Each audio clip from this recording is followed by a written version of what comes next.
Sa mga panahong to, nasa edad 12 hanggang 18 ang lolo ni Alvin. Tinatantya na lamang namin ang edad nito sa mismong pinagmula ng kwento. Kaya sa ganyan na lang natin i-intro ang kwento ni Lolo Sipirino. Dekada sa 60, Silay City, Negros Occidental. Mga kabagis, umpisahan ng paganahin ang ating mga imahinasyon sa paki ng subscribe button. Salamat. Isang hamak na maglulupa o para mas klaro, magtutubo itong si Lolo Sipirino sa mga panahong to. Pero hindi ho sa lolo ni Alvin ang sakahin ng tubo na tinutukoy natin, sapagkat nakikisaka din lang si Lolo Sipirino sa isang kapitan noon sa kanilang baryo. 12 o 12 taong gulang pa lamang noon si Lolo Sipirino nung siya ay tuluyan ng humiwalay sa kanyang mga magulang o sa kanilang pamilya. Dahil ayon sa kanyang pagsasalaysay, madalas daw kasi silang mag-away-away noon na magkakapatid dahil sa kahirapan ng buhay. Siyam, kinabibilangan ng siyam na magkakapatid ang pamilya ni Lolo Sipirino. Dahil alam nyo naman nung mga panahon noon, masipag mag-araro ng gabi ang mga magulang. Alam nyo na ang ibig kong sabihin. Sa kahirapan nga ng buhay ni Lolo Sipirino noon, ayon sa kanya, umabot pa sila sa puntong pinaghahati-hatian lang nila ang 1/4 na karne ng baboy sa hapagkainan. Partida, siyam sila ha. Ayon sa kanya, na hinahati-hati yun ng kanilang mga magulang para sa kanila. Tapos ang ulam na lang daw ng mga magulang noon ni Lolo Sipirino ay saging na dinidildil na rin lang sa asin para magkaroon din ng kakaibang lasa. Naaalala pa nga noon ni Lolo Sipirino nang habang sumusubo noon ng kanin ang kanyang nanay ay naluluha pa ito. Hindi lubos maintindihan ni Lolo Sipirino kung bakit minsan ay ganoon ang kanyang nanay sa tuwing nasa hapagkainan sila. Naintindihan na lamang niya yun nung nasa wastong kaisipan na siya, na lumuluha pala ang kanilang ina sa sobrang panlulumo na rin sa kanilang salat na pamumuhay.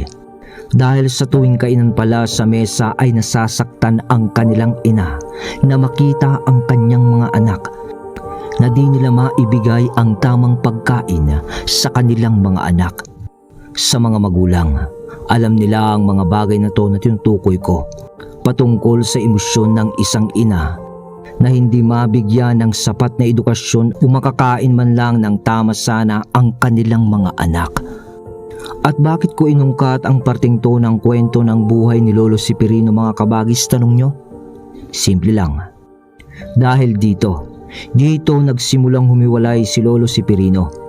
At dahil sa salat nga sila sa pagkain noon, dumating yung puntong nag-away si Lolo Sipirino at ng mas nakakatanda niyang kapatid nang dahil lang sa isang kapiraso ng manok na ulam. Alam nyo naman kung teenager, lalo na pag sa mga lalaki, talagang suntukan talaga. At kahit na mas matanda naman noon ang kapatid ni Lolo Sipirino sa kanya ng 1 taon, natalo niya yun sa suntukan dahil sa mas malaki ang bulas ng katawan noon ni Lolo Sipirino. Batak na kasi sa trabahong bukid. Pero hindi marunong tumanggap naman ng pagkatalo ang kanyang nakakatandang kapatid. Kaya ang ginawa nito, kinuha niya yung itak ng kanilang tatay at hinabol noon si Lolo Sipirino. Tumakbo noon si Lolo Sipirino. At sa pagtakbo niyang yun na rin pala ang huling araw na makikita siya ng kanyang mga magulang. Dahil sa takot noon ni Lolo Sipirino na baka mapatay nga siya ng kanyang nakakatandang kapatid, hindi na rin siya bumalik sa kanilang pamamahay. At doon na nagsimulang namuhay ng palipat-lipat ng baryo o bayan itong si Lolo Sipirino. Kadalasan naman sa mga napupuntahan niya ay ang pagsasaka ng tubo ang nagiging trabaho niya.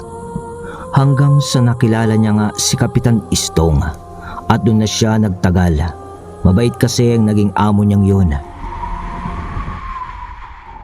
Dumaan ang mga taon at ni minsan ay di man lang bumisita si Lolo Sipirino sa kanyang mga magulang dahil sa takot pa rin ito sa kanyang kuya.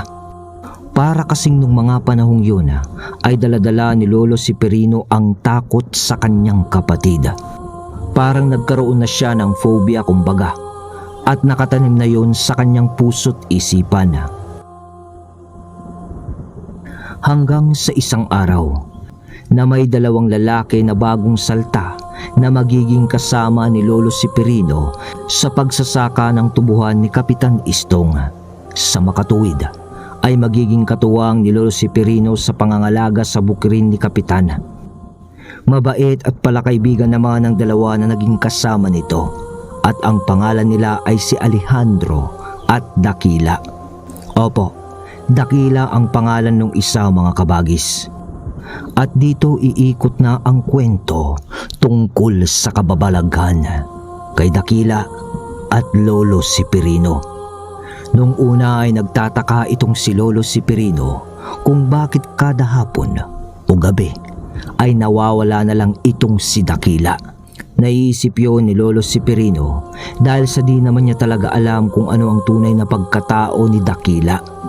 Pero si Alejandro ay parang alam ang bagay patungkol kay Dakila. Pero hindi rin lamang ito umiimik o nagkukwento kay Lolo Severino. At eto pa yung isang napansin ni Lolo Severino sa kasamahan nitong si Dakila. Minsan sa tubuhan, sa tuwing inaabot sila ng takip silim doon, nakikita niyang lumuluhod itong si Dakila sa lupa mismo. Tapos ay bumubulong-bulong ito na parang nagdarasal. Di maintindihan ni Lolo Severino kung anong pinaggagawa nitong si Dakila. Pero maayos naman sila bilang magkaibigan. Hanggang sa dumating na lamang ang pagkakataon na lumantad ang tunay na pagkatao nitong si Dakila. Nung napaaway ang kanilang among si Kapitan Istong sa isa rin sa may malawak na sakahin na katabi rin ng sakahin ni Kapitan Istong. At ang dahilan ng kanilang away ay tungkol sa patubig o sa irigasyon. Alam niyo naman nung araw, kung may kalaban ang amo, kalaban na rin ang tauhan nito. At dahil nga sa may kanya-kanyang impluensya si Kapitan Istong at ng kalapit na sakahin nito, may mga sari-sari silang armas, sa makatuwid ay baril. Nang isang araw, kasama sina Lolo Severino, Dakila at Alejandro sa bukid, at nang kaalitan nito tungkol sa patubig nga. Nag-ambaan ng baril noon ang mga yun dahil sa init ng ulo ng dalawang amo. Buti na lamang ay hindi rin natuloy ang pangyayaring putukan. Pero nagbigayan na lang ng babala at bantaan ang bawat panig. Mag-iingat ka, Stong! Di porkit kapitan ka, ay di ka natatablan ng bala. At pati kayo, mga kasama niya. Mabuting umuwi na lang kayo sa inyong mga pamilya kung ayaw niyong madamay sa gulong ito. Babala ng kaaway nilang grupo. Tratado! Huwag mo kami pagbantaan. Gawin mo na lang kung kaya mo. Hindi mo pagmamayari ang irigasyon na to para sarilihin mo. Mag-iingat ka rin. Kahit mas mayaman ka pa sa akin, hindi ibig sabihin nun na di kita kayang unahan. Sumbatan ng dalawa sa daan sa bukid, pero di natuloy ang patayan ng araw na yun. Ngunit natatakot na noon si Lolo Severino dahil sa alam niyang magkakaroon ng patayan sa nangyaring kumprontahang yun. Nais na nung umalis ni Lolo Severino. Ngunit ang tanong niya noon sa kanyang isipan, saan? Saan siya pupunta? Umuwi nga sa kanila ay di niya magawa. Kaya't nagdaan ang mga araw. Nang magkasama na noon si Lolo Severino at Dakila sa tubuhan upang bumisita. Hindi naman sila masyadong nag-uusap nitong si Dakila. Dahil si Dakila naman yung tipong pag kinausap mo lang, tsaka lang iimik. At ang sagot pa niya ay tipid. Oo at hindi lang ata ang alam nung salita nung unang nakilala nga ni Lolo Severino.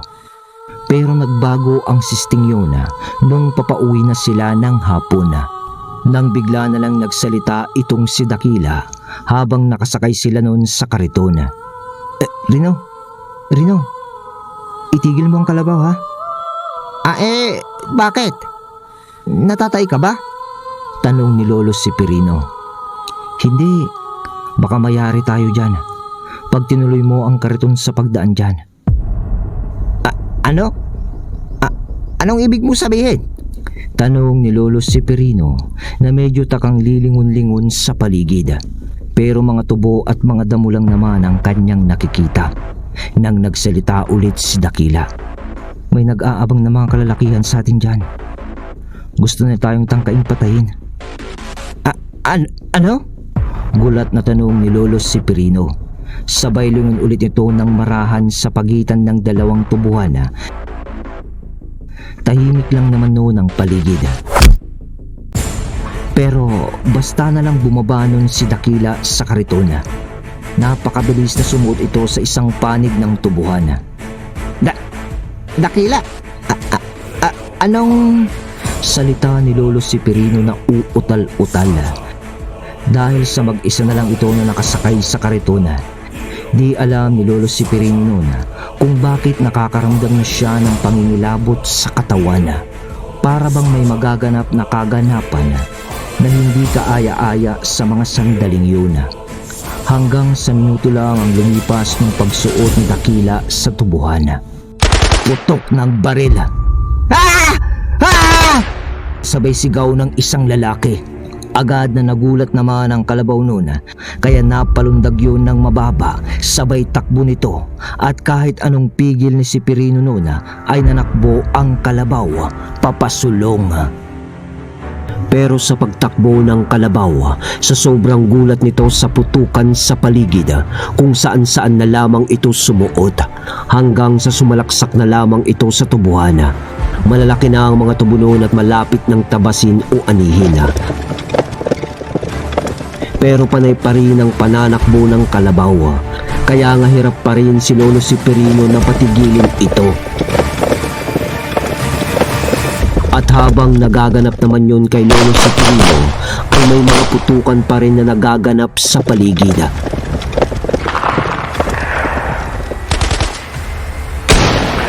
Kaya't magkahalong takot, nerbiyos at kung ano-ano ang naiisip at nararamdaman noon ni Lolo Severino, hanggang sa napatigil na lamang ang kalabaw sa pananakbo dahil sa pagod na rin ito, dahil sa hirap na rin ang kariton na umusad, dahil sa mga sumalat na dahon ng tubo o mga tubo na sumingit na sa mga mismong gulong ng kariton. Ang napatigil yun. Ano bang nangyayari? Salita ni Lolo Severino. Anak ng kalabaw naman oo. Salita niya pa ulit. Sabay baba na nito sa kalagitnaan ng tubuhan. Pero pagbaba niya, putok na naman ng barela. Wala nang oras pa para mag-isip noon si Lolo Severino. Dahil nga sa nervyos ay napagpasya na lamang niya na itali ang kalabaw nito sa mga bungkos ng tubo at umalis na. Babalikan niya na lamang yun pagkatapos ng kaguluhan. Basta ang importante ay makaalis siya agad doon at makauwi. Pero papaano naman si Dakila sa isip pa niya? Pero naisip niya na rin na patay na to dahil sa mga nagaganap nga na putok sa paligid.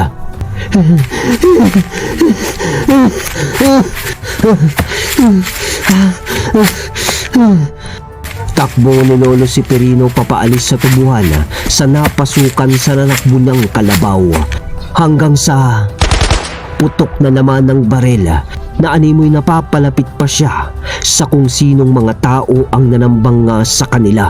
Kaya't minabuti niyang tumigil muna ng sandali dahil sa mahirap na baka matamaan pa siya ng mga ligaw na bala. Maya-maya ay tumahimik na naman ang paligid sa matatayong natubuhan na yun. Pero saglit lang ang sandaling yun ng katahimikan, hanggang sa pagkukubli ni Lolo Severino sa paligid, parang nakakita siya ng isang matipunong nilalang na sumunggab sa may hawak ng baril. Kaya napasigaw yun, yung may hawak ng baril. Kinaladkad yun ng nilalang. Kitang-kita yun ni Lolo Severino na maitim at malaking tao.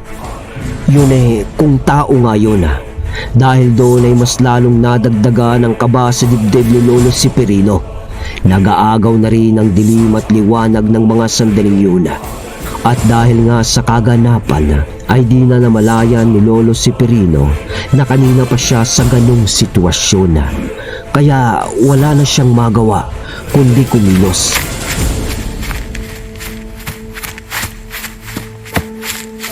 Ngunit nung malapit na ang paglabas niya sa tubuhan, isang matigas na bagay ang tumutok nun sa kanyang noo. Hehehe, nakita rin kita, Severino. Sasamahan mo na ang amo mo ngayon para wala nang maging testigo. Napataas na lang ng dalawang kamay nun si Lolo Severino dahil sa nakatutok sa kanya ang isang Armalite na baril sa noo nito habang nakaluhod. Tama nga si Dakila. Nang makita ni Lolo Severino ang lalaki, armadong kasamahan na kaalitan ni Kapitan Istong ito. At yun na siguro ang sinasabi ni Dakila kanina pa. Napapikit na lang noon ng mata si Lolo Severino dahil alam niyang kahit anong gawin niyang pagmamakaawa dito ay tiyak nakakalabitin pa rin noon ang gatilyo para siya ay patayin. Tinanggap na ni Lolo Severino noon na kamatayan na niya. Ngunit pagputok ng barela, wala siyang naramdaman, kaya agad niyang iminulat ang kanyang mga mata. At doon ay nakita niya sa kanyang harapan ang isang nilalang. Nakabunuan na ang lalaking tumutok sa kanya ng barela. May patalim na binunot yung lalaki na siyang pinanlalaban niya sa nilalang. Aswang! Aswang! Salita pa nito habang nakikipaglaban sa nilalang. At sa paglalarawan ni Lolo Severino sa nilalang na yun na nakaibabaw sa lalaki habang nagbubunaan sila, maitim ang pangangatawan noon, tapos ay napakatipuno ng pangangatawan. Naglalaway yun sa matatalas nitong mga ngipin o pangil. May mga kulukulubot ito sa kanyang muka o sa noo na siyang mas lalong nagpapabagsik ng itsura nito. At yung buhok niya ay diretso sa batok nito hanggang sa kanyang likod. Diretso sa buntot na rin dahil may buntot ang nilalang na yun. Yun bang parang nagsisilbing palikpik nito sa likod, yung makapal niya na buhok sa likod. Pero wala namang gaanong buhok sa kanyang katawan. Parang sa normal lang na tao yung tekstura, pero maitim nga at maraming ugat-ugat ang balat. At ang laki noon ay halos nasa 7 talampakan na. Nagpapambuno pa rin noon ang nilalang at yung lalaking papatay sana kay Lolo Severino sa harapan niya.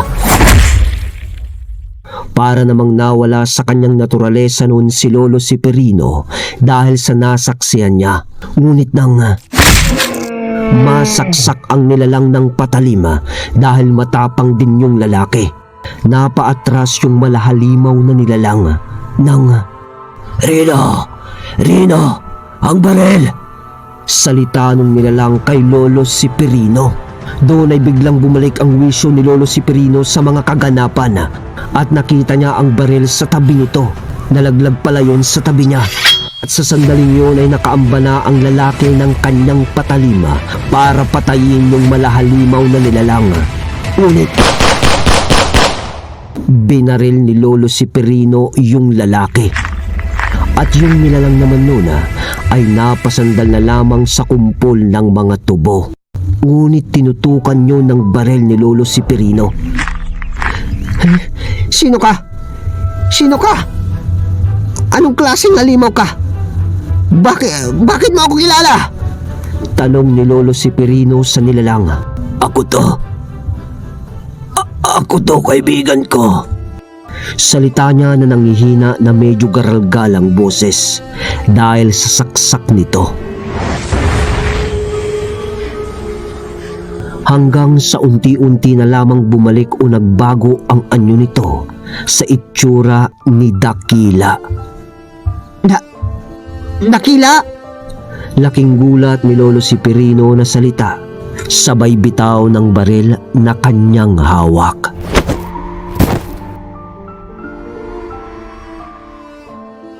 Agad na namanikluhod noon si Lolo Severino upang tulungan si Dakila. Akay-akay noon ni Lolo Severino si Dakila sa tubuhan.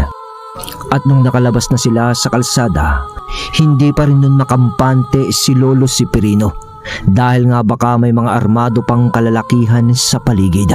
Natataranta noon si Lolo Severino at hindi niya alam ang kanyang uunahin. Ngunit umimik noon si Dakila na nanghihina at sinabing, Kaibigan, iuwi mo ako." Isang salita na paulit-ulit na sambit nito.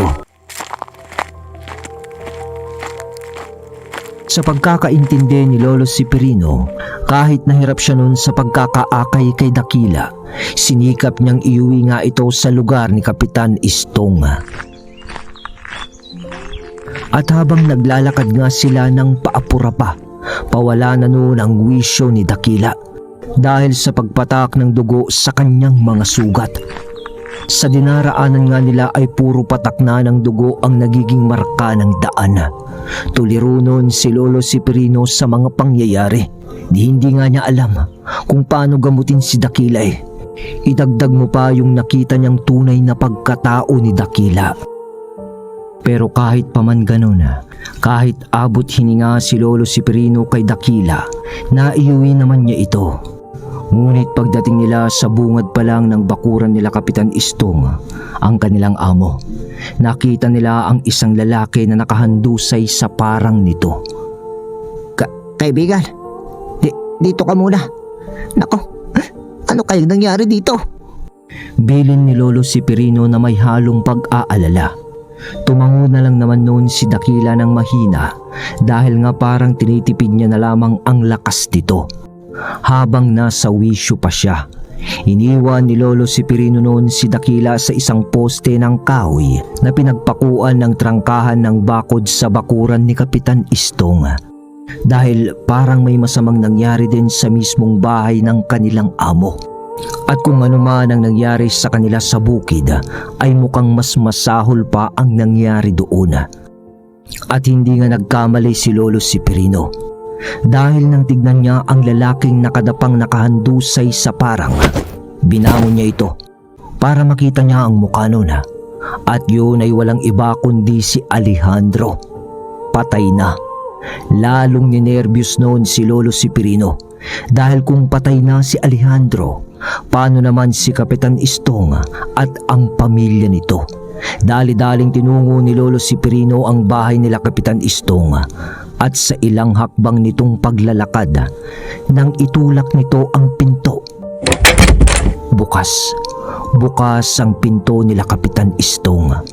Pagkabukas niya noon, tumambad sa kanya ang bangkay ng pamilya ni Kapitan Istong kasama si Kapitan Istong.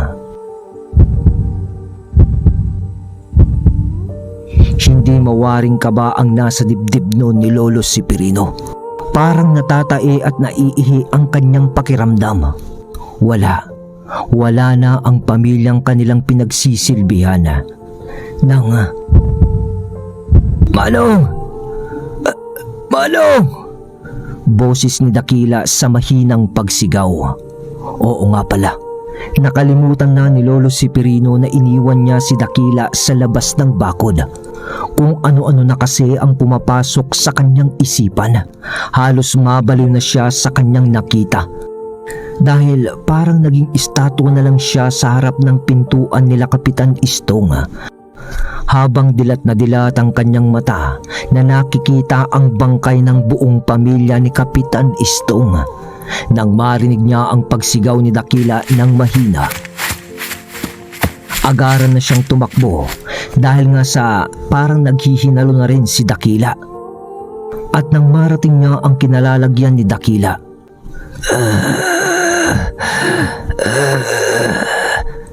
Iuwi mo ko, Manong. Iuwi mo ko. Saan? Saan kita iuwi? Wala na tayong mauuwian. Patay na. Patay na silang lahat. Patay na ang lahat ng tao dito. Ang masaklap dito, Dakila. Kung tayo lang makikita nilang buhay, Baka tayo pang pagbintangan nilang pumatay sa pamilya ni Kapitan Istong. Pati kay Alejandro.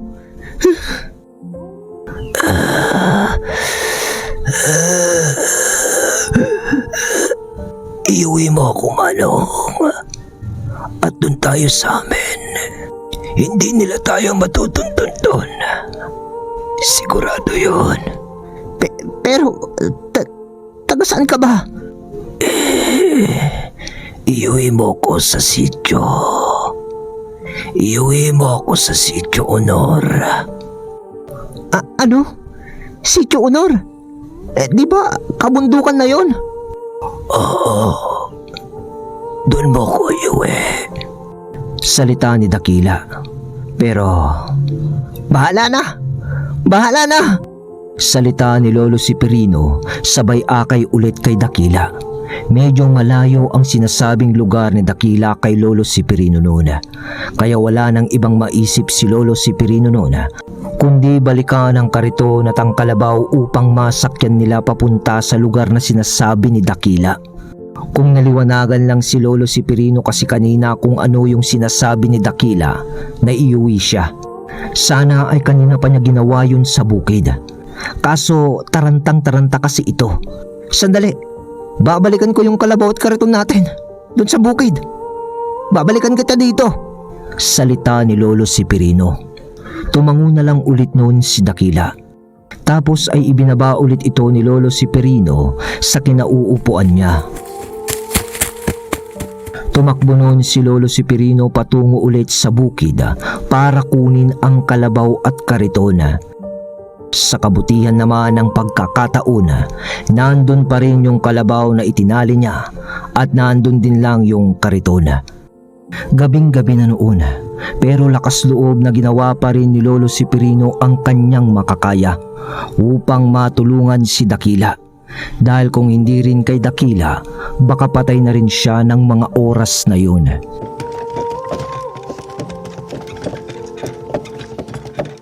Ilang minuto pa ang lumipas. Narating na ni Lolo Severino ang harapang kalsada ng bahay nila Kapitan Istong. Napatay na nga rin. Ngunit hindi niya mahagilap nun si Dakila sa poste ng bakod na kanyang pinag-iwanan kanina. Hanggang sa bigla na lang kumalabog yung papag mismo ng kariton. At sa paglingon ni Lolo Severino, si Dakila iyon.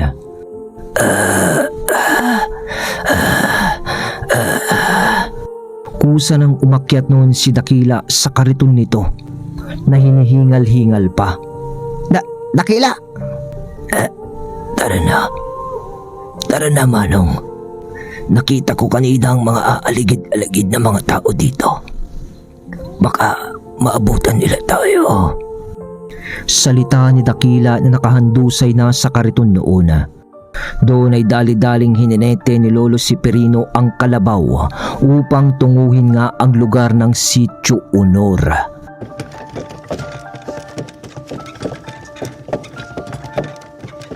Sa nilakbay ng dalawang magkaibigan, inaabot na sila ng umaga. Papasikat pa lang ang araw noon nang marating nila ang isang baryo na malapit na rin lang sa Sitio Honor. At doon naman ay nabilib ng sobra si Lolo Severino kay Dakila dahil nga sa mga sugat nito, at inabot pa sila ng umaga na naglalakbay ay buhay pa rin ito. At medyo natuyo lang yung mga sugat nito. Partida, natatagtag pa yun sa biyahe nila sa kariton. Nang marating nga nila yung barangay bago ang Sitio Honor, doon ay nagsalita na si Dakila ng Manong, kaibigan. Salita ni Dakila habang nakahandusay sa kariton, habang nakatingala sa langit ang kanyang mga mata. Bakit? Tanong ni Lolo Severino, sabay ng pagpapatigil niya sa kalabaw at lapit kay Dakila. Kunin mo ang kwintas ko. Bakit? Basta, kaibigan. Manong, ipakita mo yan sa mga taong aharang sa iyo sa baryong to o sa baryong ating pupuntahan para hindi ka nila saringin. Tugon ni Dakila. Hindi man lubos maintindihan ni Lolo Severino ang sinabi o ibig sabihin ni Dakila, kinuha niya ang kwintas at ibinulsa. At base sa paglalarawan ni Lolo Severino, ang figura ng kwintas na yun para daw yung isang buto ng hayop o pangil. Pero sa laki nun ay parang maikukumpara sa pangil ng aso, ngunit kulay itim ito. Pagkatapos noon ay tumuloy na rin sila. Maayos naman ang pagbagtas ng daan ng dalawa, habang si Dakila ay parang ikinakalma lang ang kanyang sarili, ngunit pahina na siya ng pahina.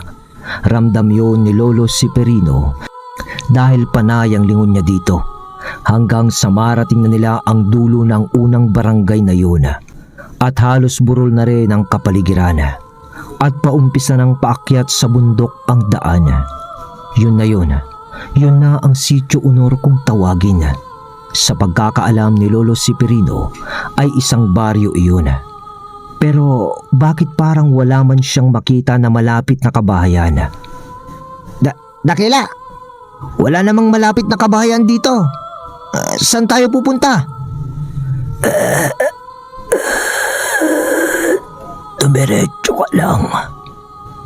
Dumiretso ka lang, kaibigan. Sabi nun ni Dakila kay Lolo Severino. At dumiretso naman ito. Ngunit maya-maya pa, wala nang nadaraanan noon sina Lolo Severino na bahay. At kahit na umaga pa noon, ay nakakaramdam na ng pangingilabot sa paligid si Lolo Severino. Nang biglang naisipan ni Lolo Severino ang pagpapatigil muna sa kalabaw ng ilang saglit lang, dahil nga pansin niyang hingal na ito, at wala man lang silang makitang batis o ilog na maiinuman ng kalabaw. Bumubula na nga yung bibig no ng kalabaw sa kakahingal. Haw! Haw! Patigil ni Lolo Severino sa kalabaw. Ngunit nung pagbaba niya dito ay nakaramdam siya ng kaluskusan sa paligid. Sa mga matataas na halaman at damo, sa mas mataas na bahagi ng daan sa gilid. Kasi bulubundukin na ngayon. Natatakot na noon si Lolo Severino. Ngunit tinitibayan niya lang ang kanyang loob. Umaga pa nga yun Pero nakakatakot lang kasi ang katahimikan ng paligid. Tapos ay parang napaka-weirdo ng lugar. Di naman niya alam kung pakiramdam lang niya yun o talagang gano'n ang presensya ng lugar. Hanggang sa bigla na lang napaatras ng bahagya yung kalabaw na humihingal. Paglingon niya sa harap nun, dalawang marurungis ang kasuotan ng mga binatilyo na nasa harap mismo ang kalabaw ang nakita niya. Gulat na gulat noon si Lolo Severino. Nanginginig na yung tali ng kalabaw dahil sa panginginig ng kanyang mga kamay. Nang lingunin niya si Dakila para sana maibsan lang yung pagkagulat niya. Pero wala nang malay nun si Dakila. Parang nakatulog yun o di nga niya alam kung patay na. Hindi umiimik yung dalawang binatilyo nun sa harap ng kalabaw. Ngunit nakatitig lamang yun sa kanya na hindi kumukurap. Parang mga ipinatayong kahoy ang mga yun. Parang di nga humihinga ang mga yun Tapos ay wala kang makikitang emosyon sa kanilang muka. Mga kaibigan, ito na ba yung Sitio Honor? Tanong ni Lolo Severino. Ngunit ganun pa rin, ni walang reaksyon sa dalawang lalaking yun. Hanggang sa itinaas nung isa ang kanyang kamay. Yung parang nagre-recite sa loob ng classroom. Ganon. Hindi alam ni Lolo Severino kung anong ibig sabihin ng binatilyo. Pero direkta pa rin nakatitig sa kanya ang dalawang binatilyo, habang yung isa ay nakataas nga yung kamay. At sa ilang segundo ay ibinabarin niya ito.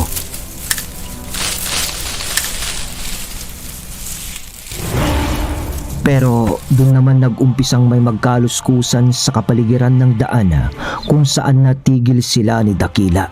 at nang sinipat ni Lolo Severino ng maigi ang paligid, doon lang niya napansin na may mga nilalang na nakasilip sa kanila mula sa matataas na damot halaman.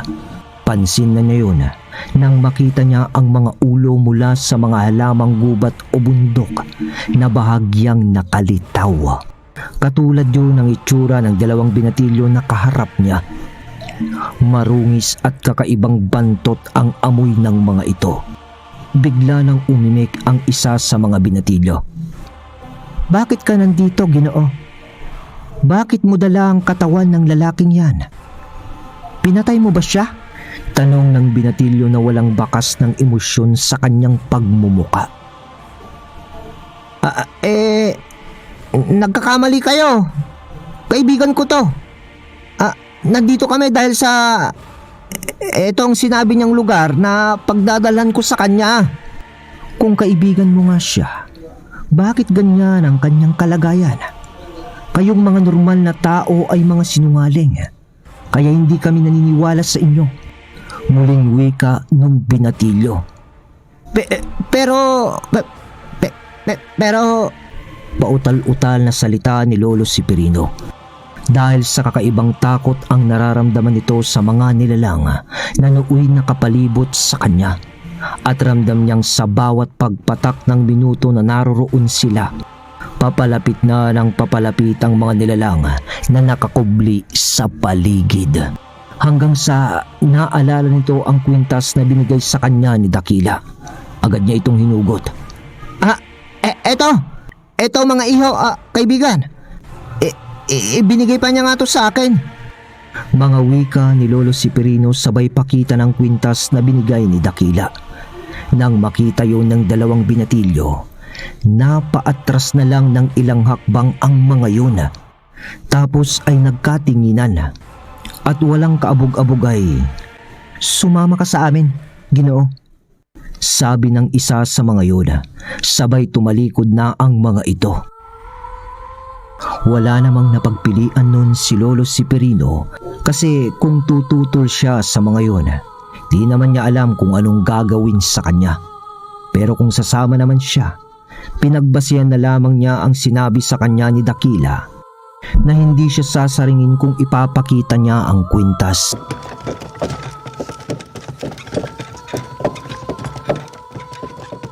Sa pagsunod nga ni Lolo Severino, saglit na lakaran ang ginawa nila hanggang sa marating nila ang rurok ng kagubatan. Hanggang sa paglagpas nila sa likuran ng isang malaking puno, doon na nakita ni Lolo Severino ang isang parang paraisong nayon. Malawak ang lugar na ito. Meron pa itong batis, tapos yung mga bahay ay papabilog ang dingding na gawa sa hinabing nipa at gawa naman sa kugo ng mga bubungan nito. Ngunit naibaling ang atensyon ni Lolo Severino sapagkat bigla na lang binuhat ng mga kalalakihan ang katawan ni Dakila mula sa kariton. Teka, saan niyo dadala ang kaibigan ko?" Reaksyon pa ni Lolo Severino. Ngunit walang sumagot sa kanya, at ang humarap na lamang dito ay yung isa sa mga binatilyong kausap niya kanina. "Huwag kang mag-alala, Ginoo. Buhay pa siya at pagagalingin na siya ng aming babailan." Salita lang noon ng maiksi. "At ipahinga mo na rin ang iyong sarili dito, Ginoo, at pati na rin yung hayop na dala mo. Magantay ka lang dito at may aalalay sa iyo para makaalis ka na dito sa lugar." Dagdag pa na salita nun, sabay alis na rin sa harapan niya. Nakita niya noon na ipinasok sa isang kubo si Dakila. Sa isip noon ni Lolo Severino, parang doon pa lang niya naayos lahat sa kanyang utak. Nang makita niyang siguro ay magiging maayos na si Dakila. Pero ano? Paano? Ano nang mangyayari sa kanya? Wala na ang amo nila. Ngayon, saan na siya uuwi? Kung sakaling aalis na siya doon sa lugar bago pa man magkamalay si Dakila. Yun ang mga tumatakbo sa isip niya noon habang pinagmamasdan niya ang nayon. Malaki rin ang pagtataka niya kung bakit marurungis na tao ang nakasalubong niya sa daan at ang mga taong nandoon sa lugar. Pero napakaganda naman ng lugar na yun. Presko ang hangin at parang tahimik naman na naninirahan ang mga tao dito.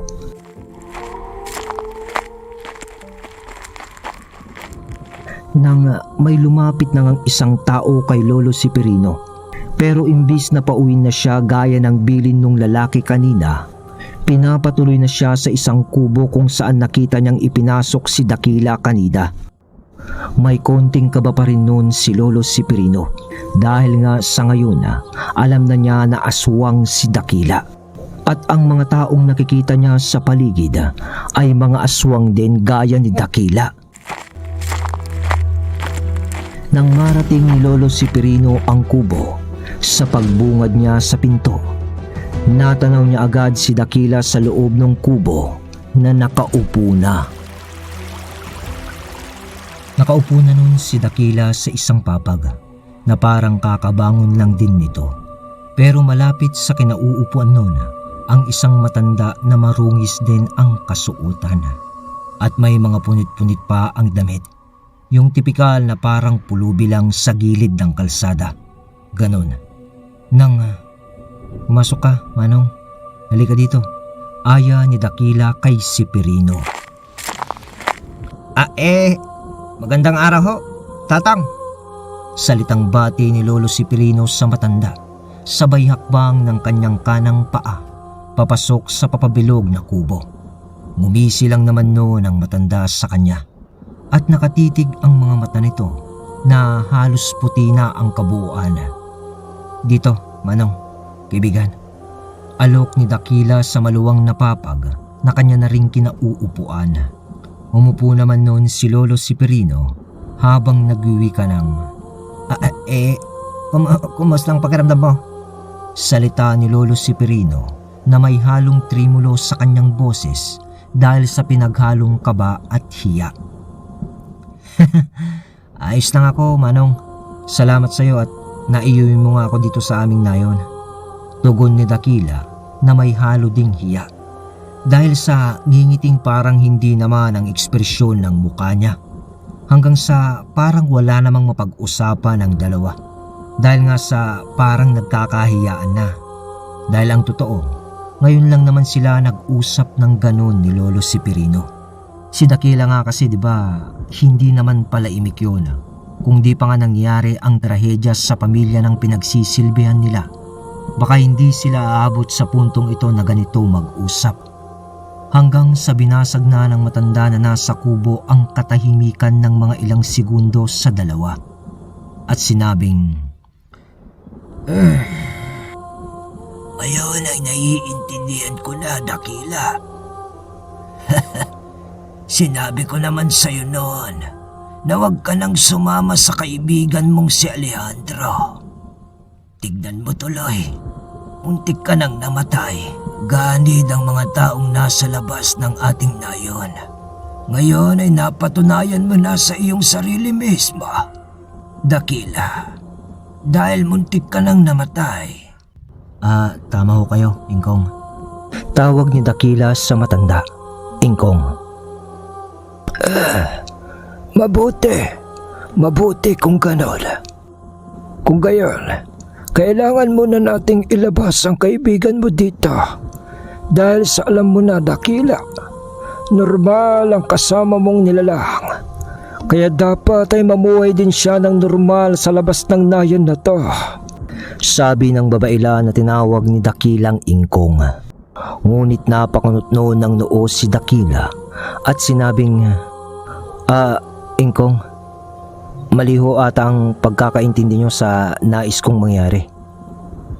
Hindi ko iiwan o pababayaan na lamang ang kaibigan ko o si Manong Severino dahil siya ang nagligtas sa buhay ko.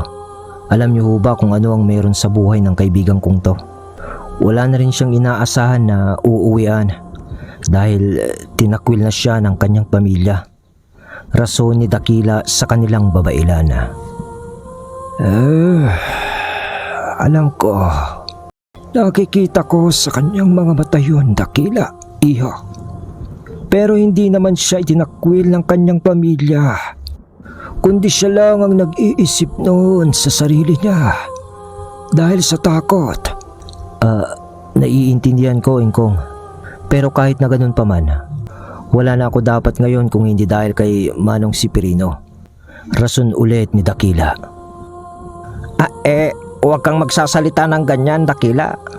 Kasi ang totoo, ikaw ang unang nagligtas sa akin. Singit na salita naman ni Sipirino. Wala yun, Manong. Saglitang tugon ni Dakila naman kay Sipirino, sabay lingon ulit sa matanda. Taliwas sa inaakala nyo, Ingkong, ang binabalak ko. At hindi ho ito tungkol sa pagpapauwi kay Manong Sipirino. Paghihigante, di ba? Iyon ang plano mo, Dakila. Biglang singit na salita ng matanda na di pa man natatapos ang sinasabi nito. Natigil sa pagsasalita naman si Dakila dahil alam niyang tama ang sinabi ng matandang yun. Yun nga ang nasa isip niya. Akala mo ba? Hindi ko alam yung nasa isip mo. Kaya nga pinapangunahan na kita sa nais mong gawin, sa gusto kong ipabatid sa iyo. Dahil baka mapahamak lang ang ating nayon, Dakila, sa naiisip mong solusyon upang maibsan lamang ang galit na iyong nararamdaman dahil sa pagkamatay ng pamilya ng inyong amo at ng kaibigan mong si Alejandro. At para sa kaibigang mong yan, paliwanag ng matanda. Ilang segundong hindi tumugon si Dakila. At doon ay napatayo siya sa kanyang kinauupuan na mahina pa. Alam niya naman na tama ang nais ipabatid sa kanya ng matanda. Ngunit sa mga sandali kasi na yun, ay nangingibabaw ang puot at galit ni Dakila sa mga taong kumante sa kanila. At sa kanilang amo na patay na ang buong pamilya at pati sa kaibigan nilang si Alejandro. Lumakad lang ng konti noon si Dakila at tumayo sa harapan ng pinto ng kubo na kanilang kinalalagyan. Sabay hawak ng kamay niya sa kahoy nito, sabay tingin sa labas ng kanilang nayon. At para bang nag-iisip ito ng malalim sa kanyang mga nais na gawin. Nakatalikod na siya noon sa dalawa, sa matanda at kay Sipirino na nasa loob din ng kubo na yun.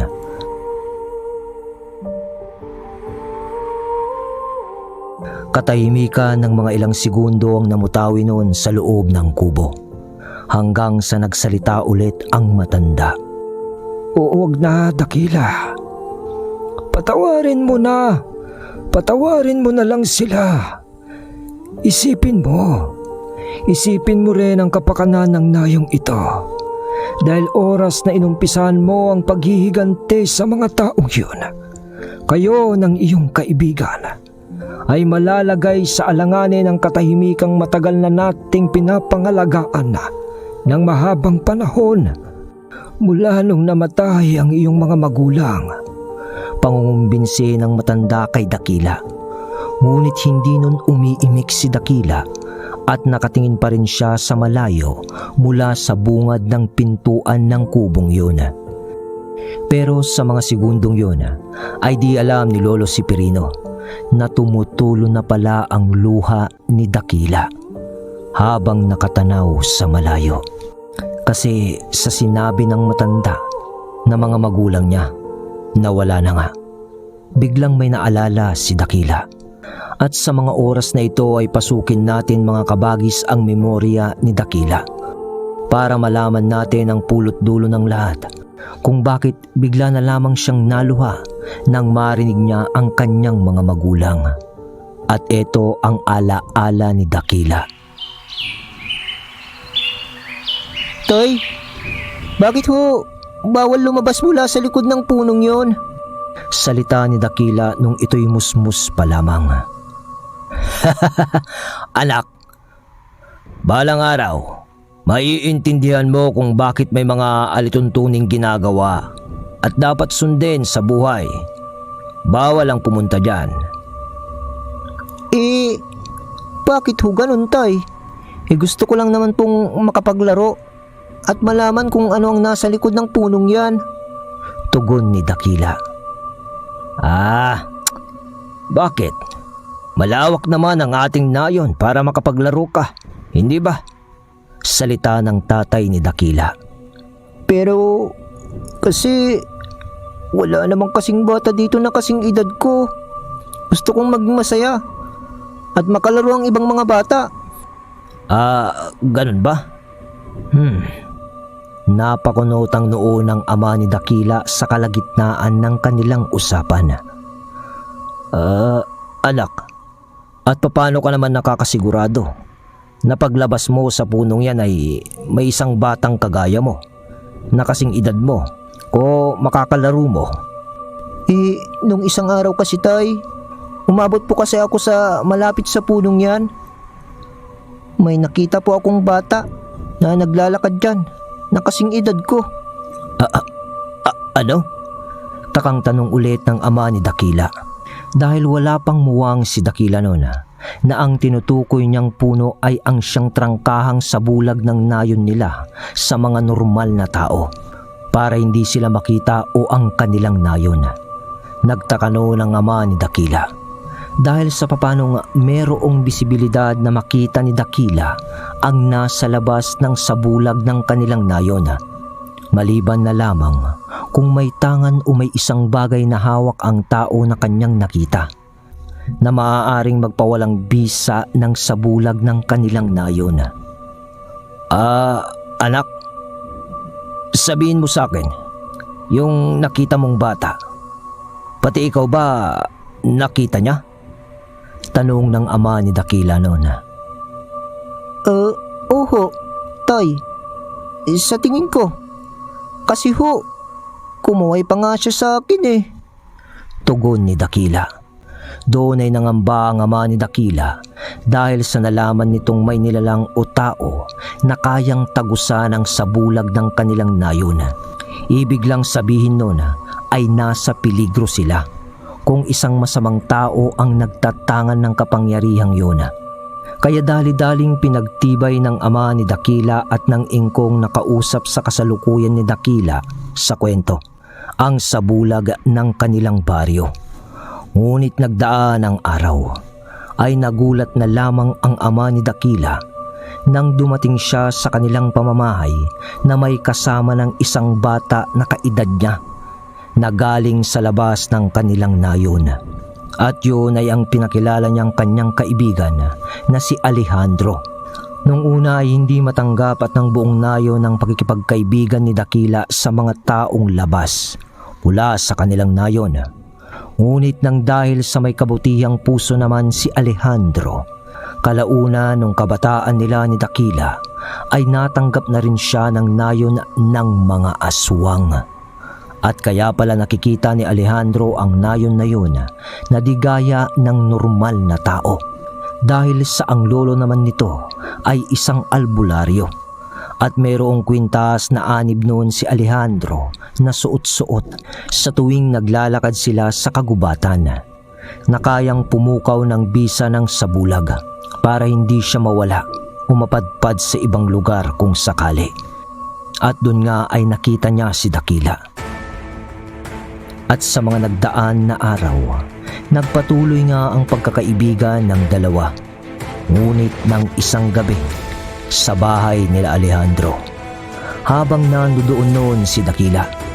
Gabi na kasi lumalabas si Dakila noon para wala na ring ibang makakita pa sa kanya sa tuwing lalabas ito sa kanilang nayon. At alam naman na kasi ng lolo ni Alejandro noon na lahi nga ng aswang si Dakila. Ngunit hinayaan lamang niya yun dahil hindi naman kagaya ng ibang aswang na marahasang lahi nila Dakila. At pala kaibigan pa nga sila. Kita niyo naman kay Dakila. Ganun din ang mga magulang ni Dakila. At doon ay naging magkaibigan pa nga ang lolo ni Alejandro na albularyo at ng mga magulang naman ni Dakila na siya palang nangangasiwa noon sa nayon ng aswang. Sa maiksing sabi, ang tatay ni Dakila noon ang pinuno doon. Mabalik tayo sa nakaraan na gabing yun. Lingid sa kaalaman ng magkaibigan noon na ang lolo ni Alejandro ay matagal nang minamanmanan ng isang grupo na armado dahil sa kayamanang kanyang pagmamay-ari. Ngunit di rin naman alam yon ni Alejandro.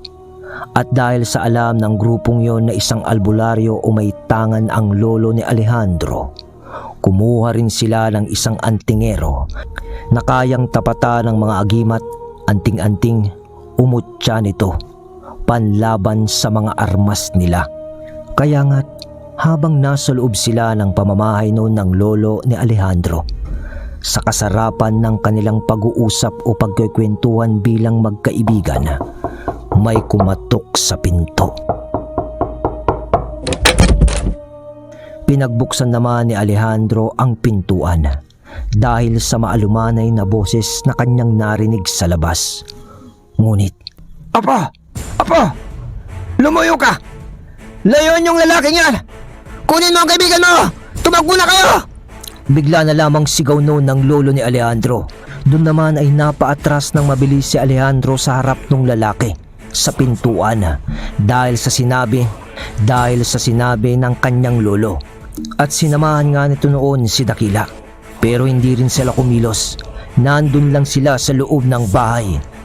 At sa sandaling yun ay nagkatinginan ng minuto ang lolo ni Alejandro at ng lalaki na kumatok sa pinto. Hinding-hindi malilimutan ni Alejandro at Dakila noon ang muka at mga mata ng lalaking yun. Dahil sa yung isang mata noon ay normal at yung isa ay purong kulay itim. Hindi alam ng dalawang bata noon kung anong nangyayari sa pagitan ng lolo ni Alejandro at ng lalaki na punong-puno ng medalyon sa leeg. Hanggang sa bigla na rin lang umatras ang lalaki at umalis na sa pintuan. At iniwan na lamang ang lolo ni Alejandro noon na nakatayo na para ng tuod. At hindi yun umiimik. Biglang lumapit ang dalawang bata sa matanda. Pero hindi makapagsalita noon ang lolo ni Alejandro. At ang huling kilos niya, pinilit nitong iginalaw ang kanyang isang kamay. Tapos ay tinapik ng magkasunod ang bumbunan ng dalawang bata.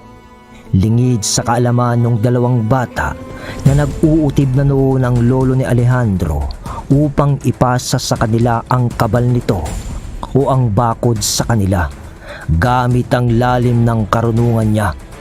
Dahil sa di alam ng dalawang bata, nadurog na ang espiritual na tangan ng matanda. At yun na lang ang magagawa niya sa mga oras na yun. Dahil hindi alam ng dalawa na natalo na ang lolo ni Alejandro ng lalaking may isang itim na mata sa kumbating espiritual na orasyon kanina pa. At nang matapos niyang tapikin ang dalawang bata sa bunbunan habang nakatayo lang ito,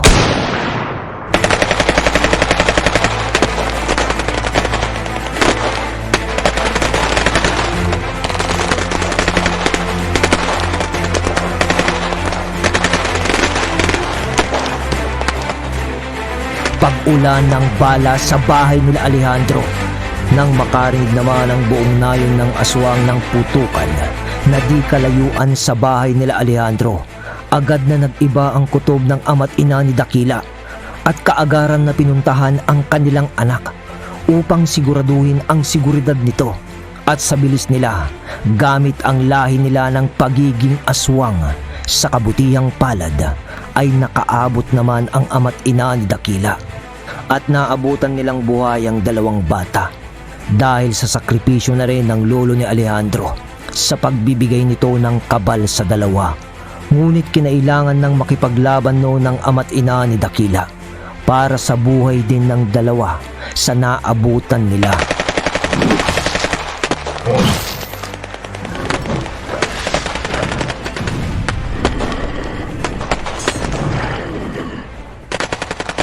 Kayang-kaya sana ng mga ito ang mga armadong grupo. Ngunit ang antingerong may isang itim na mata ay ang siyang nagpahirap sa mag-asawa hanggang sa dumating na rin ang iba nilang kanayon. Ngunit masyadong malakas ang antingerong bayaran na may isang itim nga na mata. Kaya wala rin silang nagawa kundi umatras hanggang sa hinabilin na lamang ng ama ni Dakila ito sa tinatawag na niya ngayong ingkong at inabot ang isang kwintas na pangil na itim na tanda ng pagiging pinuno nito sa nayon ng aswang. Naalala niyo yung kwintas na ibinigay o ipinagamit ni Dakila kay Sipirino? Yun. At may isa pa daw na kwintas na katulad noon na suot naman ng ina ni Dakila. Ngunit sa pag-aapura nilang iligtas ang kanilang angkan ng gabing yun, kasama ang dalawang bata ay hindi na rin nila alam kung saan napunta ang bagay na yun. Mula nga ng gabing nangyari ang kaguluhang yun, ay naging magkasama na ngang lumaki si Dakila at Alejandro. At dun na nabuo ang ugali ni Dakila na hindi na palaimik dahil nga sa nangyari sa kanyang mga magulang. At alam nyo ba na si Dakila pala at Alejandro ay lumabas ng kanilang nayon nung malalaki na nga sila ay hindi dahil talaga para makipagsapalaran o magtrabaho, dahil ang pangunahin nilang layunin ay hanapin ang pumatay sa lolo ni Alejandro at sa mga magulang ni Dakila. Ngunit sa kasamang palad, sa kanilang ang paghihiganti sana ay namatay na rin si Alejandro na hindi man lang nila nalalaman kung sino ang pumatay sa kanilang mga magulang o lolo ni Alejandro.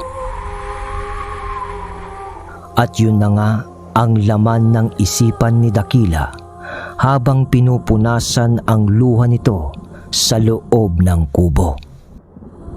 Sa kasalukuyan na tayo. Dakila, umiiyak ka ba? Tanong ni Sipirino. Hindi, kaibigan. Tugon ni Dakila na nakatalikod pa rin sa ingkong at kay Sipirino. Dakila, alam kong mabigat pa rin sa iyo ang pagkamatay ng mga magulang mo. Pero isipin mo rin ang nayon natin. Pakikiusap ng matanda kay Dakila. Ngunit sa pagharap ni Dakila dito, hindi, ingkong. Hindi ako pwedeng tumigil na ngayon. Dahil pati si Alejandro ay wala na. Lalo pat nakita ko na ang kwintas ni ina. Nasa isang tao ito. Anong ibig mong sabihin? Kilala mo na ang grupong pumatay sa lolo ni Alejandro at sa mga magulang mo? Tama kayo, ingkong. Doon sila sa lugar na yun matatagpuan. Tugon ni Dakila. Sa mga sinabing yun ni Dakila, nagsusyon pa noon ang matanda. Dawag na niyang ituloy ang kanyang binabalak na paghihiganti.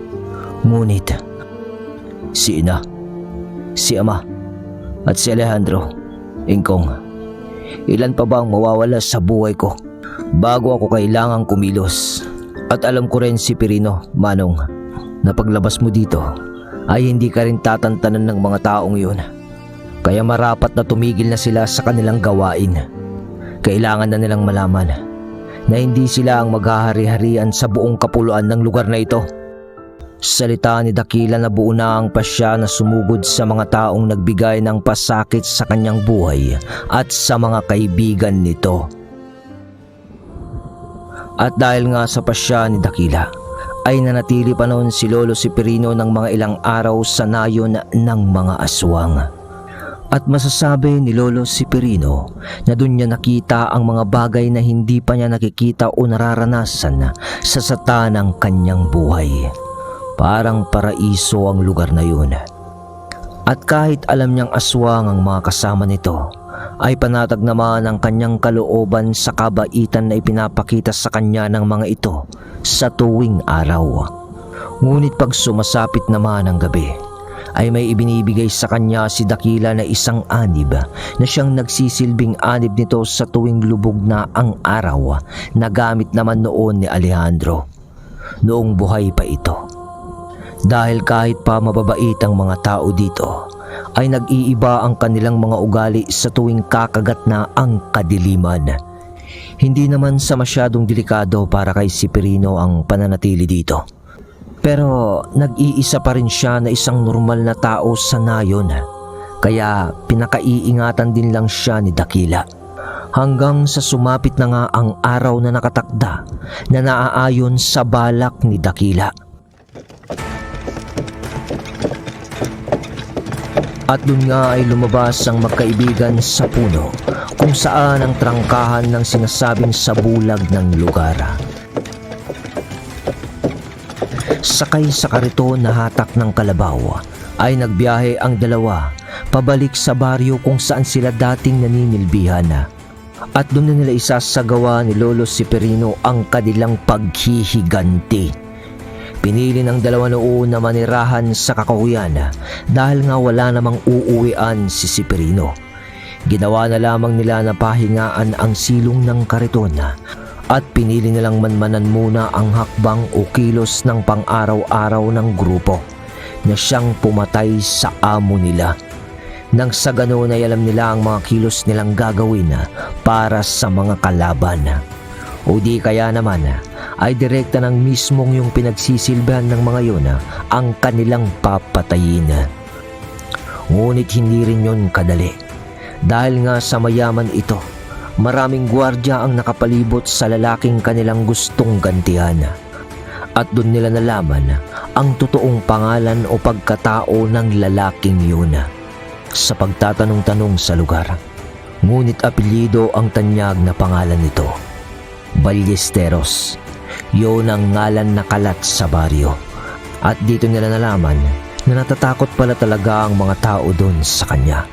Dahil sa talagang alam nilang pumapatay yun ng tao na nakakaalitan nito, lalo na sa lupa o sa pera o kayamanan pa. At kaya naman pala ganun katibay ang loob ni Ginoong Ballesteros dahil sa isa itong tiwalag na rebelde. Ayon sa mga nakakaalam na dating tinatawag daw itong Commander Ahas dahil sa kagalingan nitong trumaydor ng katunggali o kaaway nito, at yumaman lang ito dahil sa naagaw nitong kayamanan. Ngayon ay nagiging maliwanag na siguro sa inyo mga kabagis na parte kaya si Ginoong Ballesteros sa masalimuot na nakaraan ni Dakila at Alejandro. At ang katanungang yan ay sasagutin ng kwentong ito hanggang sa matapos. Makalipas nga ang ilang araw na pagmamanman ng dalawa sa malaking bahay ni Ginoong Ballesteros, isinagawa na nila ang kanilang plano. Pinili ng magkaibigan ang gabi ng kabilugan ng buwan upang sumalakay. Dahil ayon kay Dakila, yun ang kalakasan ng kanyang pandama, pangamoy at pandinig dahil sa kanyang ang tunay na katauhan bilang aswang. Sa madaling sabi, yun ang kabuoang lakas niya, pati pisikal sa pagiging aswang. Kahit naninervyos naman noon si Lolo Severino sa kanilang gagawin, ay sinamahan niya pa rin si Dakila. Walang iwanan. Dahil sabi naman ni Dakila ay gawin lang niya ang kanyang makakaya at si Dakila na ang bahala sa lahat. Malawak na bakuran ang kinalalagyan ng bahay ni Ginoong Ballesteros at ang trangkahang bakal nito o gate ay malayo pa sa mismong bahay niya dahil sa lawak din ng parang nito.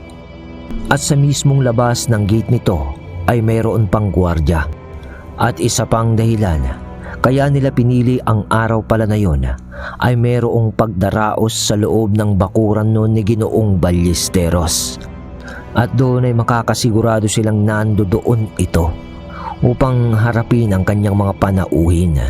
Sabi nga ni Dakila na mas matamis ang pagbawi kung gagawin mo ito sa kalagitnaan ng kasiyahan ng taong iyong gagantihan.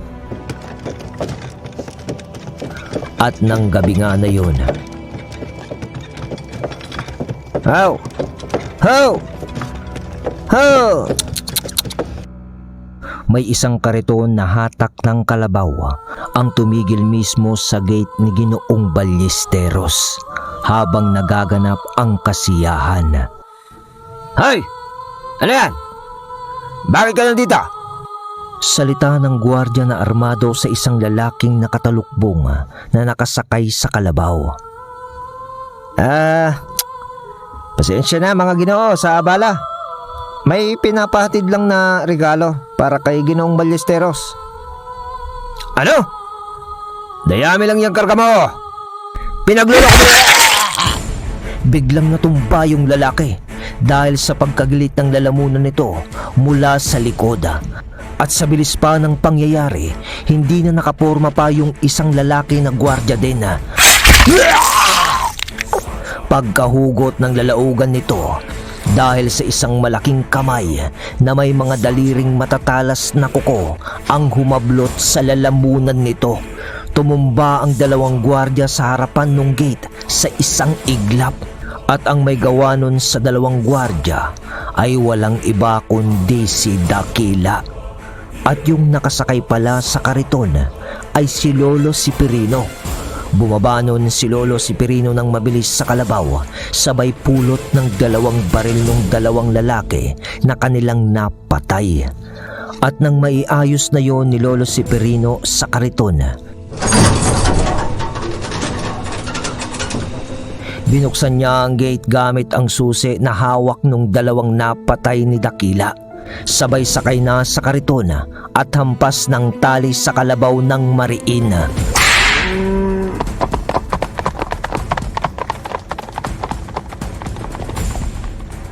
Tumakbo ang kalabaw nun papasok sa nakabukas na gate at diretso lang ang daanan na yun patungo sa pinagdarausan ng kasiyahan sa bakuran.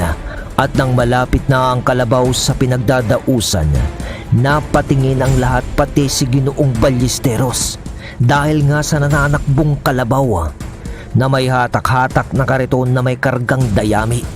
Pero nagtataka ang lahat nun, pati ang mga panauhin, kasi ala namang nagmamaneho dito hanggang sa naghiyawan na ang mga tao. Dahil mabubunggunan ng kalabaw ang isang mesa sa kasiyahan hanggang sa parang natakot na lang ang kalabaw at napatigil sa kalagitnaan ng pagdaraos sa bakuran. Paano nakapasok ang kalabaw na yan dito? Pati ang kariton! Malilintikan sa akin ang nagbabantay sa labas! Salita ni Ginoong Ballesteros. At nandun nga siya sa kasiyahan. Ano pang ginagawa nyo? Pinapahiya nyo ako. Para kayong mga tuod na nakatayo lang dyan. Alisin nyo ka dyan. Nagugulo ang kasiyahan. Dagdag pa na sigaw nito sa kanyang mga tauhan na nooy nasa paligid din lang ng kasiyahan na yun. Agad naman na lumapit ang mga yun para alisin nga ang kalabaw kasama ang kariton. Ngunit sa paglapit nila dito, ng 3 dipa na lang ang layo, putok ng baril mula sa kariton, kasabay ng bigla ang pagkabungkal ng dayami dito. Sa pagbagal ng sandali sa ating mga imahinasyon, sa pagsisitalsikan ng dayami sa kariton, ay siya namang pagtalon ni Dakila mula doon na nasa pagiging aswang na nito. At kasabay naman yun ang pagpapaputok ni Lolo Sipirino ng barela na nakuha nila sa mga tao ni Ginoong Ballesteros sa labas. Wala nang sabi-sabi pa, ay inatake na Dakila ang mga tauhan ni Ginoong Ballesteros malapit sa karitona. Agad na hablot ni Dakila ng isa sa mga yun sa lalamunan na mismo. Dahil doon ay nagkagulo na ang lahat ng tao na nasa kasiyahan at nagsitakbuhan ang lahat papalabas ng bakuran ni Ginoong Ballesteros. Dahil sa nakita nilang isang parang halimaw na umatake sa mga tauhan ni Ginoong Ballesteros. Nang maubos naman ang bala ni Sipirino sa diretsyo nitong pagpapuputok, wala man lang siya atang tinamaan. Kumbaga pambugaw lang ng ibo ng ginawa niya kasi nakadapa yung ibang tauhan at nagtago sa mga puno-puno rin ang iba sa mga tauhan ni Ginoong Ballesteros. At nang wala nang maiputok si Lolo Sipirino,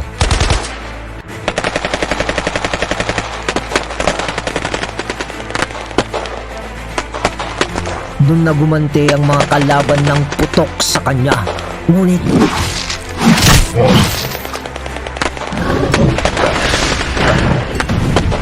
Mabilis na umatake naman noon si Dakila sa mga nagpapaputok ng baril sa kariton o sa kinalalagyan ni Lolo Sipirino.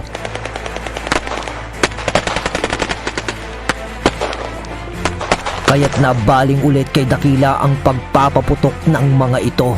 Samantalang habang nagaganap ang pakikipaglaban ni Dakila sa mga tauhan ni Ginoong Ballesteros naman, ay kinuha na siya ng 4 sa kanyang mga tauhan upang ilayo sa kaguluhang nagaganap at pumasok na sa mansyon nito. Nalingon pa ni Dakila ang pagpasok nito habang siya ay nakikipaglaban sa mga tauhan.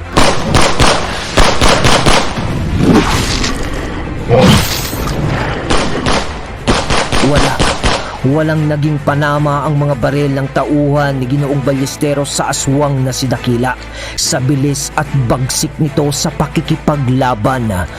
Dahil na rin siguro sa galit na dala ng kanyang damdamin na naiatang sa kanyang katauhan mula nung musmus pa lamang sila ng kaibigan niyang si Alejandro.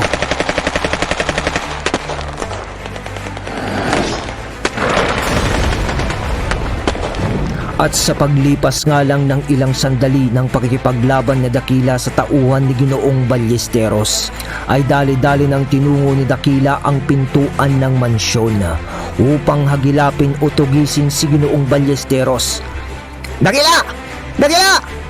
Anong gagawin mo? Sigaw pa ni Sipirino nang makita niyang papasok na si Dakila sa bahay ni Ginoong Ballesteros. Kaibigan, antayin mo ko at dudukutin ko ng buong buo ang puso ng animal na Ballesteros na yon. Salita nito, ngunit biglang putok ng baril sa pintuan na nakasara pa lang. Tumagos ang ilan sa mga bala sa pintuan na yun at tumama kay Dakila. Biglang bumaliktad si Dakila dahil sa iilang bala na tumama sa kanya. Nang tatalon dapat si Lolo Sipirino sa kariton upang tulungan si Dakila. Huwag kang lalapit dito, kaibigan. Baka ikaw pa ang unang mamatay sa akin. Sigaw ni Dakila na noon ay malakas pa naman. Ngunit alam ni Dakila noon na hindi naman talaga ganung tatalabang bala sa kanya. At kaya niyang hindi indayin yon kung normal lang na bala ang bumaon sa katawan nito. Ngunit parang may mali. Dahil nang hina siya sa pagtama ng mga balang yun. Kaya't habang malakas pa siya, agad siyang tumayo at agad niyang tinibag ang pintuan sa pagtalon nito. At nakapasok siya. Di na nakita ni Lolo Sipirino ang nangyari sa loob.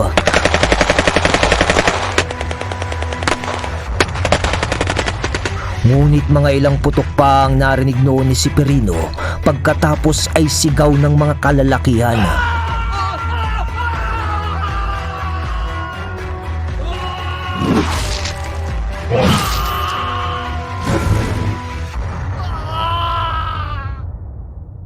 Tumagal pa yun ng ilang minuto. Tarantang-taranta na noon si Lolo Sipirino. Di niya alam kung matatay ba siya o maiihi dahil nagdadalawang isip siya kung papasok din ba siya sa mansyon o mananatili na lang siya sa kariton at hintayin si Dakila. Nang nakarinig na naman siya ng putok sa loob ng mansyon. Bahala na! Bahala na! Salita ni Sipirino sabay talon sa kariton at kuha ng isang barel sa nakahandusay na tauhan ni Ginoong Ballesteros sabay takbo papasok sa pintuan ng mansyon. At nang pagpasok niya, tahimik na doon. Tapos ay nagmarahan siya sa paglalakad. Medyo madilim ang pasilyo ng mansyon. Nang makita niya ang 3 lalaki na nakahandusay sa sahig, nagilit ang mga leeg o di kaya naman ay wasak ang dibdib. Parang pinaslang yun ni Dakila. Nang maya-maya pa, nakarinig siya ng isang mahinang paghinga.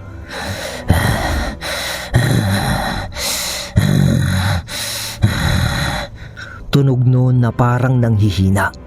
Agad na itinutok ni Sipirino ang baril na hawak nito sa pinanggagalingan ng tunog. Hanggang sa, Manong, kaibigan. Bigkas noon ni Dakila na malapit sa isang malaking hagdan ng mansyon at mukhang nanghihina ito. Kaya naman agad na tumakbo si Severino upang ito ay sakluluhan. Dakila! Dakila! Salita ni Lolo Severino. Wala nang usap-usap pa ay tinulungan ni Lolo Severino si Dakila na makatayo. Dahil sa bumalik na rin naman ito sa kanyang pagiging tao. Hubad noon ang pang-itaas na damit ni Dakila at ang pang-ibaba nito ay punit-punit na pantalon dahil sa pagbabago ng kanyang anyo kanina. Dali-daling inilabas ni Lolo Severino si Dakila sa mansyon na yun at parang umayon na sa kanila ang pagkakataon dahil wala namang bumabaril sa kanila. At paglabas nila sa pintuan, nakita nila ang isang sasakyan na papalabas na ng gate ng bakuran. Hindi alam ni Lolo Severino kung si Ginoong Ballesteros ang sakay noon. Pero kung sakali man na umalis nga si Ballesteros sa kanyang mansyon o sila nga ang sakay ng sasakyan na yon, nagpapasalamat na lang si Lolo Severino dahil ala na rin mukhang hindi na makakalaban si Dakila dahil sa mga tama nito. At kung siya lang sa isip niya, wala na rin siyang magagawa. Tinabunan ni Lolo Severino si Dakila ng mga dayami sa kariton. At laking swerte at pasasalamat na rin lang ni Dakila noon dahil sa kahit nangyaring putukan kanina ay wala man lang tama yung kalabaw. Kasi dahil nga rin sa pagkagulat sa putukan kanina, nanakbo-nakbo pa ito sa paligid na sakay nun si Lolo Severino. Kaya nga kagaya ng dati, wala nang nagawa si Lolo Severino kundi iuwing muli si Dakila sa baryo nito o ang tinatawag niya nga nayon ng aswang.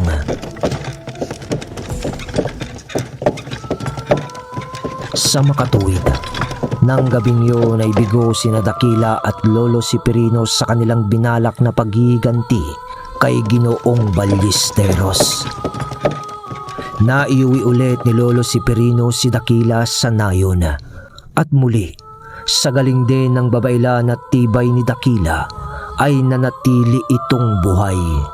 Nanatili din sa nayon ng mga aswang noon si Lolo Severino dahil nga sa wala naman siyang matatakbuhang iba. At pasalamat na lang sila, nabuhay pa rin sila ni Dakila matapos ang kaganapan ng gabing yun. At pagkatapos ng 2 linggo ng pamamahinga ni Dakila, muli ay nag-iisip na naman si Dakila na balikan si Ginoong Ballesteros. Ngunit sa pagkakataong ito ay ipinagpilitan na ng kanilang babailan na tinatawag niyang Ingkong na tama na. Tama na ang karahasan dahil sa galit lamang na namumutawi sa kalooban ni Dakila. Kasi ay pinaliwanag nito kay Dakila na kung susumahin ay lagi na lang nalalagay sa bingit ng kamatayan ang buhay nito mula nung naisipan nilang isagawa ang kanyang paghihiganti. Napaisip noon si Dakila kung ano ang kanyang gagawin. Kaya hindi mo na siya kumilos. At nagdaang muli ang araw. At sa pagsapit ng gabi, ay, kaibigan, Manong, nabigo ako. Nabigo tayo. Pinag-iisipan ko na ng mabuti ngayon kung anong susunod nating hakbang. Alam mo Dakila, may punto rin naman kasi si Ingkong. Dahil isipin mo, di na rin naman natin kasi maibabalik pa ang buhay ng iyong mga magulang o ang lolo ni Alejandro o ang yumaong kasama natin na si Alejandro pa. Maski ang pamilya na pinagsisilbihan natin, kahit na mapas lang natin si Ginoong Ballesteros. Pag-uusap ng dalawa sa isang kubo ng nayon. Nang bigla na lang nakarinig sila ng putok, tapos ay sunod-sunod na yun. Kasabay noon ang paghihiyawan ng mga nilalang sa buong paligid ng nayon ng aswang. Ano? Paano? Salita ni Dakila Dahil sa pagkabiglangan nila ni Severino, agad silang lumabas ng pinto at tinignan ang nangyayari sa labas.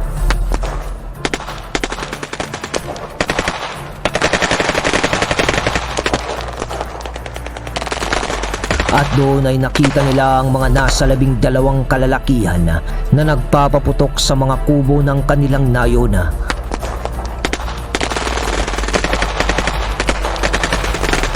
At ang dalawa doon ay may hawak na sulok. At parang matanda yung isa sa lakad nito.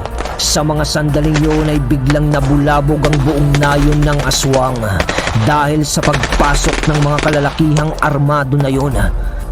Ballesteros, paano mong napasok ang nayon namin? Salita ni Dakila. Kukunin ko yung baril. Salita naman ni Lolo Severino. Buti na lamang ay pinagkukuha niya rin pala ang ilang mga armas na napulot niya nung sila ay sumalakay ni Dakila sa mansyon ni Ballesteros, na ngayon ay binalikan na sila sa mismong nayon nila Dakila.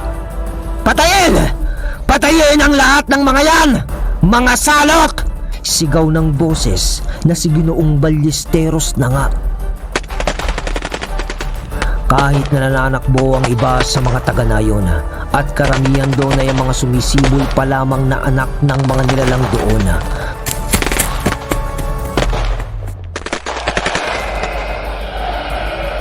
Pero ang iba ay ninais naman na lumaban sa mga armadong kalalakihan kagaya ni Dakila at Lolo Severino.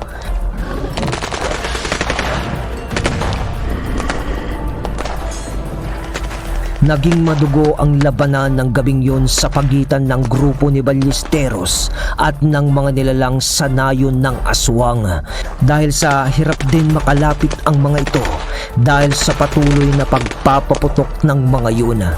Hanggang sa nakakita ng tiyempo ang mga aswang sa pangunguna ni Dakila. Hugot ng lalamunan ng isa doon. Pagpira-piraso ng katawan ng kanilang mga kalaban na pumuputok ng barela dahil sa pagtutulungan din ng mga aswang. Hanggang sa makailang sandali, bigla na lamang bumaliktad ang isa sa kasamahan ni Dakila. Nang makaharap nito ang isang tao na may napakaraming medalyon sa liig. At nang sipatin yun ni Dakila, medyo matanda na ang lalaking yun. Ngunit kahit pa ganon, ay nakikilala yun ni Dakila dahil sa nakita niya ang isang itim na mata nito, ang antingerong nagpataob sa lolo ni Alejandro at siyang naging dahilan ng pagkamatay nito. Saglitan na bumalik sa alaala noon ni Dakila ang naganap nung sila ay bata pa ni Alejandro. Ang kalunos-lunos na pagkatadtad ng bala ng lolo ni Alejandro sa harapan nila mismo. Ikaw! Salita ni Dakila na nagngingit-ngit na noon sa galit. Kaya naman sinugod niya noon ang matanda na may isang itim na mata. Nang bigla namang kumumpas ang matanda ng kanyang kamay,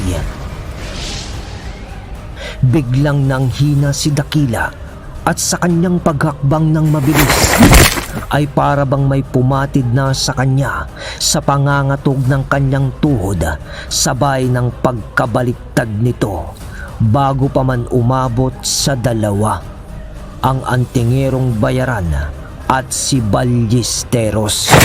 Biglang sipa ni Ginoong Ballesteros nun kay Dakila upang ito ay paharapin sa kanila sa kanyang pagkakadukdok sa lupa sa pagkadapa. Sa makatuwid ay napahiga na si Dakila. May mga kasama nun si Dakila sa paligid, ngunit hindi sila makalapit o matulungan si Dakila dahil sa matandang may isang itim na mata. Dahil sa malakas ang antingerong yon, na para bang may nakapalibot sa kanya na bakod sa katawan na sapat na para hindi siya magalaw ng mga aswang. Mali ka ng binanggay, ho! Lahi ng aswang? Kung alam ko lang na dito kayo nagtatago, matagal ko na kayong nilipol. Dahil wala namang kayong silbing mga nilalang, sabihin mo sa akin, bakit mo ako gustong patayin? Salita ni Ginoong Ballesteros katabi ang antingerong bayaran nito. Mahihirapan na yan na sagutin ka. Dahil kamatayan ko lang makakapagpalaya sa kanya sa ibinato kong tigalpo. Salita nung matanda, sabay hugot nito ng nakasukbit niyang itak at sinabing, Heto, amo. Itarak mo ito sa kanya at tiyak na lalasapin niya ang hapde ng kamatayan bago siya lagutan ng hininga. Salita nung antingero na may isang itim na mata. Kinuha naman ni Ginoong Ballesteros ang itak o patalim upang itarak kay Dakila na nooy nang hihina pa rin na nakahandusay. At nang itatarak na ni Ballesteros ang patalim,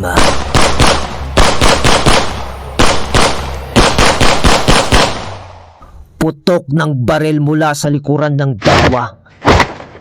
Tumumba ang antingero at si Ginoong Ballesteros sa lupa. At sa paglapit ng bumarel sa kanila, Aswang nga ang kaibigan ko, pero mas masahol pa ang inyong pagkatao dahil sa inyong kasakiman. salita ni Severino na siya palang bumarel sa dalawa.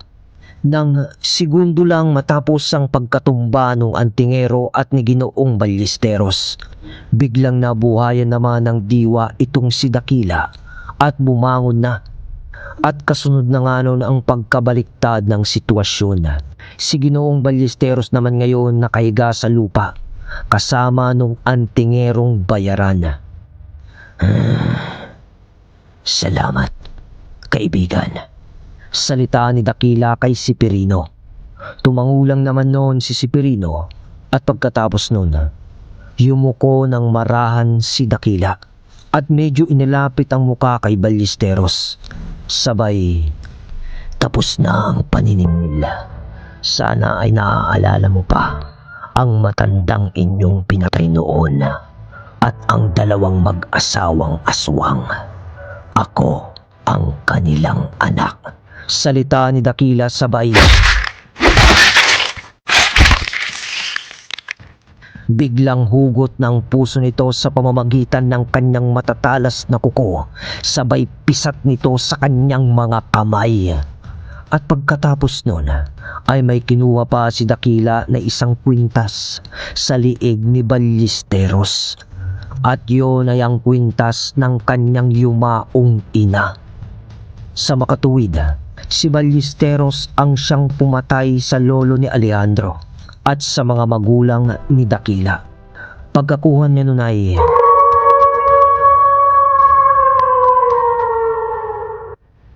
alulong na nito sa buong nayon ng aswang.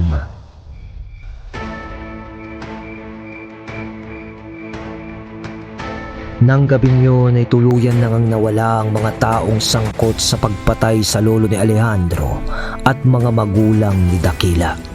Ayon kay Lolo Severino na ilang buwan pa siyang tumira noon sa nayon ng aswang, kasama ang kaibigan niyang si Dakila. Ngunit dumating ang punto sa buhay ni Lolo Severino na kailangan niya na ring harapin ang matagal ng takot sa kanyang sarili. At yun ay ang balikan ng kanyang pamilyang naiwan. Dahil nakumbinsi rin siya ng ingkong ng nayon ng aswang. Dahil sa sinabi nito na minsan lang siya mabubuhay. Bakit di niya harapin ang takot sa nakaraan para sa mas matiwasay na hinaharap? Doon ay bumalik nga si Lolo Severino sa kanyang mga magulang. Ngunit sa kasamaang palad ay patay na rin pala ang kanyang ama noon. At sa kabutihang palad naman ay matagal na pala siyang hinahanap ng kanyang nakatatandang kapatid na nakaalitan niya noon. Hinakap siya noon ng kanyang mga kapatid sa pagbabalik ni Lolo Severino kasama ang kanyang ina.